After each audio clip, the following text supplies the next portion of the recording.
قیامت کی نشانی آ گئی ہے. آصف زرداری نے میرے اوپر ہرجانہ کر دیا, ڈیفیمیشن کر دیے.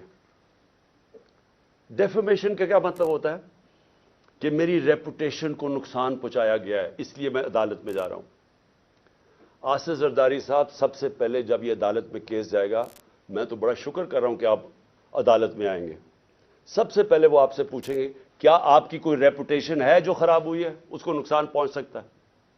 ساری دنیا میں مضمون آپ کو دکھائیں گے پہلے کہ مسٹر 10% آپ کا نام رکھا گیا تھا, کہ ہر چیز کے اوپر پیسے بناتے تھے. سندھ کے لوگوں سے پوچھیں کہ کیا ظلم کا نظام آپ نے وہاں رکھا ہوا ہے. قرآن پہ ہاتھ رکھ کے بتائیں کہ آپ نے اب تک کتنے لوگ مروا چکے ہیں. وہ جج کا جو نام آپ کے اوپر آتا ہے, بتائیں نا لوگوں کو کہ آپ نے کیا کیا کیا اپنی ماضی میں, کس طرح کی دہشت پھیلائی ہوئی ہے آپ نے سندھ کے اندر. میں تو شکر کر رہا ہوں کہ میرے اوپر ہرجانہ کریں آپ. اور پھر کیا یہ جب میں کہہ رہا تھا کہ میرے اوپر حملہ ہونے والا ہے, یہ جو جی آئی ٹی کی رپورٹ کے سامنے کہ ایک دینی انتہا پسند کے نام پہ مجھے قتل کریں گے, تو کیا کسی نے رائٹنگ میں دیا تھا کانٹریکٹ؟ مجھے پتا چل ہی گیا تھا نا کہیں سے. تو میں اس لیے بول رہا تھا تب, اور جلسوں میں کہہ رہا تھا کہ کرنے والے ہیں. اس سے پہلے بھی ایک پلان بنایا ہوا تھا, یہ پلان بھی بنا تھا. تو کوئی مجھے رائٹنگ میں تو کسی نے نہیں کہا تھا کہ آپ ثبوت دیں. جی مجھے انفارمیشن ملی تھی تو میں نے کہا تھا, اور وہ ساری انفارمیشن ثابت ہو رہی ہے. یہ جو جی آئی ٹی میں کور اپ کرنے کی کوشش ہو رہی ہے, یہ طاقتور لوگ اپنے آپ کو بچا رہے ہیں, اس لیے وہ خوف زدہ ہیں کہ کہیں سچ نہ سامنے آ جائے. اور یہ جو آصف زرداری آپ نے جو گیم کی ہے, یہ ایک سپلنٹر گروپ ہے دہشت گردوں کا. اور میری انفارمیشن اتنی سالڈ ہے, وہ اتنی سالڈ ہے کہ وہ اس میں جو مجھے ڈیٹیلز پتہ ہے کہ کون سے وہ ایجنسیز کے آفیسرز اس کے ساتھ آپ کے ساتھ ملے ہوئے ہیں جنہوں نے پلان کیا ہے. پہلے تھا ایک قتل کا پلان ہے, اس کو میں نے جب 4 نام میں نے ٹیپ پہ ریکارڈ کر کے ملک سے باہر پہنچا دیے, مجھے کچھ ہوگا وہ نام آ جائیں گے. پھر پلان بی بنا جس میں 3 لوگ ملوث تھے, اس کا میں نے سیدھی طرح, اور اس کی ایف آئی آر, اس کی کیونکہ ایف آئی آر نہیں ہوئی, اسی سے ثابت ہوتا ہے کہ وہ تینوں ملوث تھے. کیونکہ میری رائٹ ہے, یہ تو میرا حق ہے کہ ایف آئی آر, میرے اوپر اقادانہ حملہ ہوا, مجھے اجازت ہونی چاہیے تھی. انویسٹیگیشن میں اپنے آپ کو ثابت کر لیتے ہیں. اور یہ جو تیسرا جو یہ پلان انہوں نے کیا ہوا ہے, اب یہ دہشت گردی کے نام پہ ہوگا کہ پہلے تو دینی انتہا پسند نا, سلمان تسیر ٹائپ مرڈر. اب یہ ہوگا کہ جی دہشت گردی ملک میں آ گئی ہے, تو جی دہشت گرد کا خود کش حملہ ہو گیا اور عمران خان کو مار دیا. میں یہ اس لیے ساری قوم کے سامنے لے کے آ رہا ہوں کہ آصف زرداری, آپ نے جو اربوں روپیہ اس ملک کا چوری کر کے باہر رکھا ہوا ہے, یہ قوم آپ کو معاف نہیں کرے گی. اس لیے میں نے کیا ہے کہ آپ پیسہ نہ انجوائے کریں, بعد میں یہ سمجھیں حملہ کروا دیں. اور وہ جو آفیسرز بھی ہیں ان کا بھی مجھے پتہ ہے کون ملوث ہے ان کے اندر.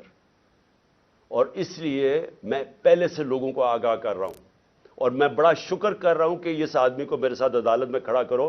میں اس کی پوری کتاب ہوگی, اتنی بڑی کتاب ہوگی بتانے کے لیے کہ اس کے پاس ریپوٹیشن ہی نہیں ہے ڈیفینڈ کرنے کے لیے. آخر میں اپنی قوم کو میرا آخری پیغام یہ آج کی تقریر کا کہ دیکھیں, ایک ملک پھر سے یہ یاد رکھیں کہ ہم جس طرح جا رہے ہیں, یہ ملک ہم تباہی کی طرف جا رہے ہیں. کیوں؟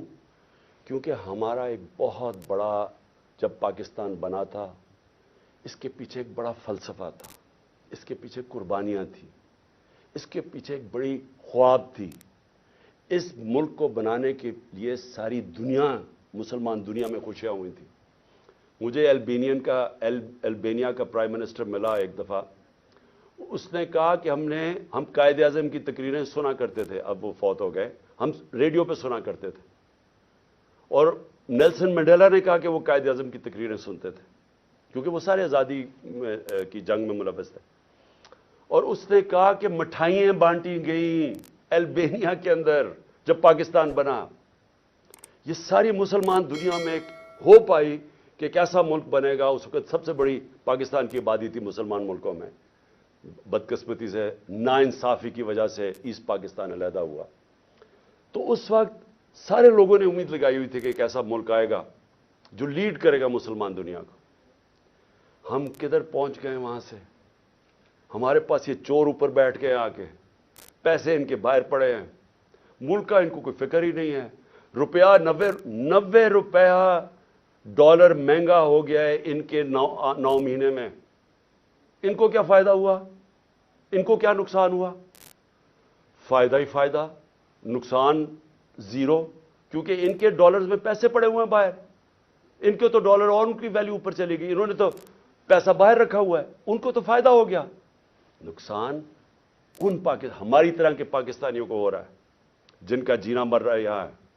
ان کے لیے تو عذاب ہو جاتا ہے, جی ای سی ایل پہ ڈال دیا, مجھے ڈالیں ای سی ایل پہ, مجھے کیوں نہیں فکر کہ اچھا جی ای سی ایل پہ ڈالیں گے تو مجھے بڑا کوئی مسئلہ ہو جائے گا.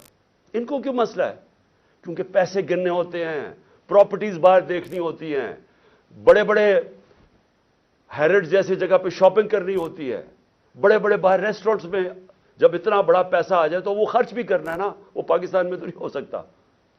عذاب ای سی ایل پہ ڈال کے, مجھے ڈال دیں ای سی ایل پہ. جن کا جینا مرنا آج پاکستان میں ہے وہ سارے آج تشویش میں ہیں, غم زدہ ہیں, سب کو خوف آ رہا ہے آگے کدھر ملک جا رہا ہے. میں ہر پاکستانی کی بات کر رہا ہوں جو سمجھتا ہے کہ یہ ہماری ماں ہے, ہمارا ملک ہے. وہ سب آج ان سب کو خوف آ رہا ہے کہ جو ڈائریکشن میں پاکستان جا رہا ہے. اور میں پھر سے یہ کہتا ہوں کہ ہمیں وقت ہے ابھی بھی, اور ایک راستہ ہے بس. جو مرضی, میں آپ سے نہیں کہہ رہا, میں 8-9 مہینے سے ایک ہی بات کہہ رہا ہوں کہ یہ جو لوگ آئے ہیں اس سے نکلنے کا ایک ہی حل ہے, ایک فری اینڈ فیئر الیکشن کروائے جائیں جلدی سے جلدی. عوام کے مینڈیٹ سے گورنمنٹ آئے, جب عوام کی بیکنگ سے گورنمنٹ آئے گی وہ بڑے فیصلے کرے گی. یہ چوروں کی طرح نہیں, یہ چوروں کی طرح نہیں جو ڈرتے ہیں فیصلے کرتے ہوئے, کیونکہ ان کو ان کا تو مقصد ہی گورنمنٹ میں اور ہے آنے کا, یہ ملک تو ٹھیک نہیں کرنے آئے. ان لوگوں کو جن کو پبلک بیک کرے گی, پبلک مینڈیٹ سے آئیں گے, وہ بڑے فیصلے کریں گے. جب وہ بڑے فیصلے کریں گے, اس فیصلوں سے یہ ملک نکلے گا اس بحران سے. یہ صرف انتظار کر رہے ہیں. میں ختم کرتا ہوں, کرکٹ سے ختم کرتا ہوں کیونکہ میری بڑا زندگی کا حصہ تھا کرکٹ.